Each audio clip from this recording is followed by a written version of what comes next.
உங்கள் வீட்டிலும் ஒரு மூலிகை தோட்டம் போடலான்னு ஒரு கட்டுரையை வாசித்தேன். வணக்கம்.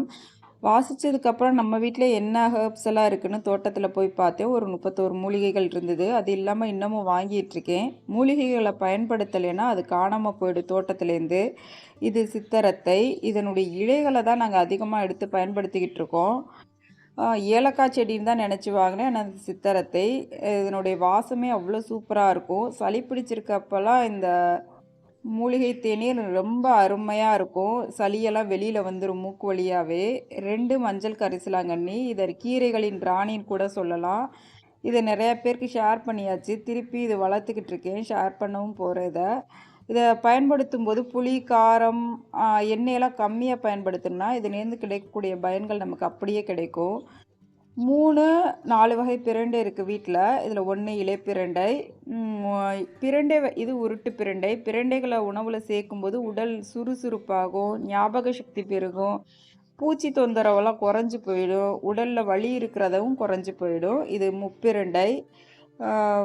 இது பார்க்குறது தான் தட்டையாக இருக்குது. தட்டை பிரண்டைன்னு சொல்கிறாங்க. எனக்கு என்னன்னு தெரியல. தட்டை பிரண்டைன்னு தான் நினச்சிட்ருக்கேன்.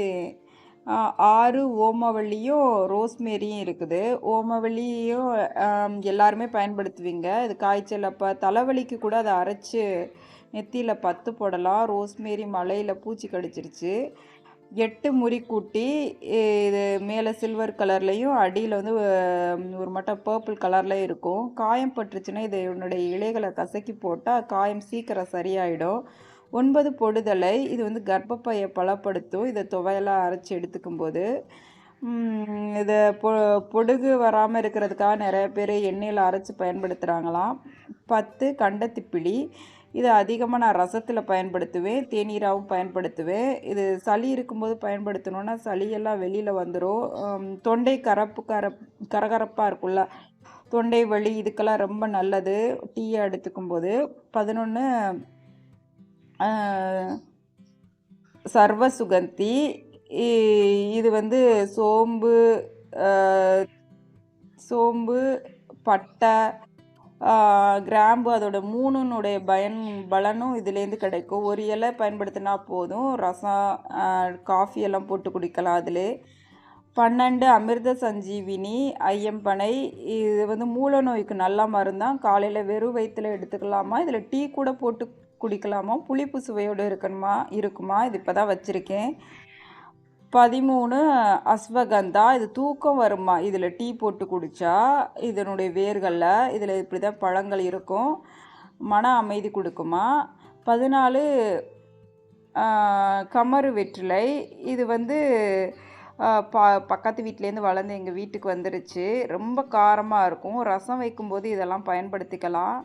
எங்கள் வீட்டில் இன்னும் நாட்டு வெற்றிலை, கற்பூர வெற்றிலையெல்லாம் பதியம் போட்டு முளைச்சி சின்னதாக துளிர் விட்டு வந்துக்கிட்டு இருக்காங்க அவங்கெல்லாம். 15 கேசவர்த்தினி. இதனுடைய பூக்களுக்காகவே இதை நான் வளர்க்க ஆரம்பிச்சேன். ஒற்றை தலைவலி இருக்கிறவங்க இந்த பூக்கள்னால செஞ்ச இலைகளை பயன்படுத்தும் போது தலைவலி போயிடுமா. 16 இன்சுலின். இதை தேநீராக பயன்படுத்தலாம். இதனுடைய ஒரு இலைகளை போட்டு தேநீர் செஞ்சு குடிக்கலாம் நல்லா சூடு பண்ணி. 17 வெட்டிவேர். இது வந்து இதில் பூக்கள் கூட எங்கள் வீட்டில் பூக்க ஆரம்பிச்சிருச்சு. பூக்கள் பூத்துட்டா அறுவடை பண்ணலாமா. இதனுடைய வேர்களை வந்து தலையணைக்கு அடியில் வச்சு படுக்கும்போது நல்லா தூக்கம் வருமா. 18 ஷாம்பு ஜிஞ்சர். இதில் எப்படா பூ வரும்னு பார்த்துக்கிட்டு இருக்குதே. இப்படி தான் இருக்குது. இஞ்சி மாதிரி இருக்கும், ஆனால் இலைகள் ரொம்ப பெருசாக இருக்குது. நல்லா மெச்சூர்டானால் தான் இதில் பூக்கள் வருமா. அதுலேருந்து ஷாம்பு எடுத்து தலையிலக்கெல்லாம் வாஷ் பண்ணிக்கலாம், உடம்புக்கும் போட்டுக்கலாம். 19 பன்னீர் ரோஸ். இதுவும் நல்ல மூலிகை. உடல் சுறுசுறுப்பாக வேலை பண்ணணும் அப்படிங்கிறவங்க இதனால தேநீர் செஞ்சு குடித்தாங்கன்னா நல்லா சுறுசுறுப்பாக இருக்கும். 20 சிறியானங்கை. பாம்புகள் வராதான். வீட்டு முன்னாடி நிறைய வச்சு விட்ருக்கோம். அதுவே வெடித்து விதைகள்லாம் வெடித்து நல்லா பரவிக்கிட்டு இருக்குது. இதான் அதனுடைய விதைகள். இப்போ தான் நான் முதல் தடவை பார்க்குறேன். 21 குறிஞ்சான் கீரை. இது சர்க்கரை கொல்லின்னு கூட சொல்லலாம்.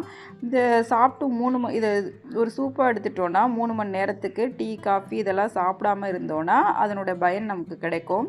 22 மருள் கற்றாழை. இதை கிராமங்களில் காது வலிக்கு, காது பிரச்சனை உள்ளவங்கள்லாம் இதை மருந்தாக பயன்படுத்துகிறாங்களாம். எப்படின்னு தெரியல. இது பார்க்க எனக்கு பிடிச்சிருந்தது, அதனால் வாங்கிட்டேன். 23 ஆரோ ரூட்டு. கூகை கிழங்குன்னு சொல்லுவாங்க. இதை குழந்தைங்களுக்கு இதில் வேர் பகுதியிலேருந்து வர்ற கிழங்கு எடுத்து பயன்படுத்துவாங்களாம் வேக வச்சு.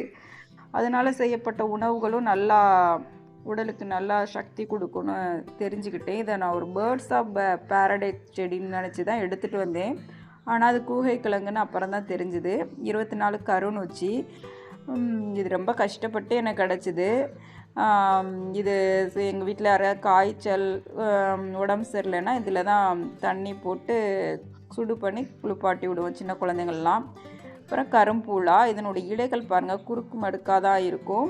இது எண்ணெய் காய்ச்சுற எண்ணெய் காய்ச்சி தலைக்கு ஹேர் டை மாதிரி இது யூஸ் பண்ணிக்கலாமா அந்த எண்ணெயை. இது அவுரி செடி. இது மழைக்கு அப்புறம் இப்படி ஆயிடுச்சு. இந்த செடி நல்லா உயரமாக வளருது. ஆனால் பூக்கள் வரல. வெயிலில் வச்சா தான் நல்லா பூக்கள் வரும்னு நினைக்கிறேன். 27 ஆடத்தோடா.